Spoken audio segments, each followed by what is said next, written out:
Let's look at a few more things here that we can do to manipulate and work with images in Bridge. I mean, it really is a great program. I've got a folder open here that's got a lot of images in it, just to kind of give us something to work with. What if I'm looking for something in particular, and I'm not sure about keywords or anything, but I know the name of it. I know these are all named sequentially. But let's come down here. I do have one called 4360. So let's go way back up here again. All you have to do is begin typing that number in. Watch. 4360. It'll take you right to it. So that's a quick way to do it. Let's say I don't like the name. Now, if I click here, I can change the name if that's what I want. Let's say I don't like where it is. I'm not talking about order in here. I'm talking about the folder that it's in. I can grab it and I can drag it. Now, I can drag it into another folder. I can even drag it on the desktop if I want to. But if I let go, it's going to move it. So let me come back here again. I want to copy someplace else. A copy on the desktop, a copy in another folder I have in favorites. So what I do is I hold the Alt key. That's the Alt key in Windows, the Option key on a Mac, and just drag it. You get the plus sign. Now, if you want more than one, Shift click or Control Command click, get a whole bunch of them, and you can do the same thing. So we can move them, we can rename them, we can find them. What if you don't want it anymore? Andy, that's a horrible photograph right there. I don't want that photo anymore. Press delete. Now that's delete on a Mac, backspace, and Windows, and you will be treated with that. Do you want to delete it or just reject it? Put the reject on it.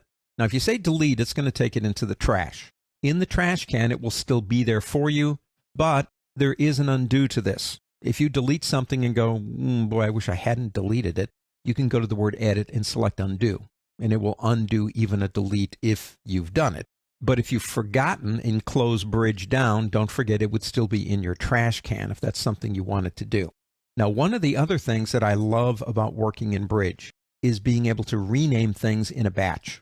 Well, for example, all of these photos were taken on the Coast Starlight, which is an Amtrak train that goes from Los Angeles up to Seattle. If you ever get a chance, go on the Coast Starlight and do the one from Los Angeles to Seattle. Beautiful scenery, beaches and oceans, all kinds of great stuff.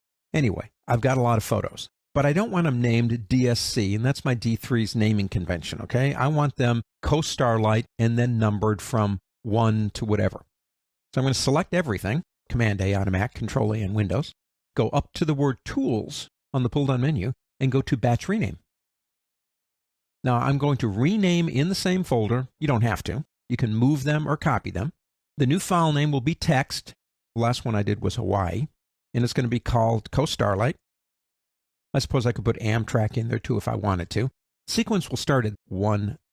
4 digits gives me up to 9,999. I don't have that many images, but that's all right. Do you want to preserve the current file names in the XMP metadata? That would give you the ability to either search with the original file name or restore it if you wanted to later. I don't think that is something that takes up a lot of file size, so I usually leave that on. I want compatibility with everything. Since I'm working on a Mac, that's grayed out, but I want Unix and Windows. And it's telling me what it's going to look like right here. Coast Starlight 0001 NEF, 241 files. Click Rename. Now you can preview it if you want to. That shouldn't take too long. And now they all have the proper name. Now, if we go back to what we talked about in keywords, I would have over here something like travels, and one of them would be Amtrak, and others would be the major routes of Amtrak, like Texas Eagle, Coast Starlight, all the different ones that they have, and I would use those as keywords. One more way to get what I want quickly. So we can move, delete, create, change, copy, even batch rename with the click of a button in this program. Pretty powerful.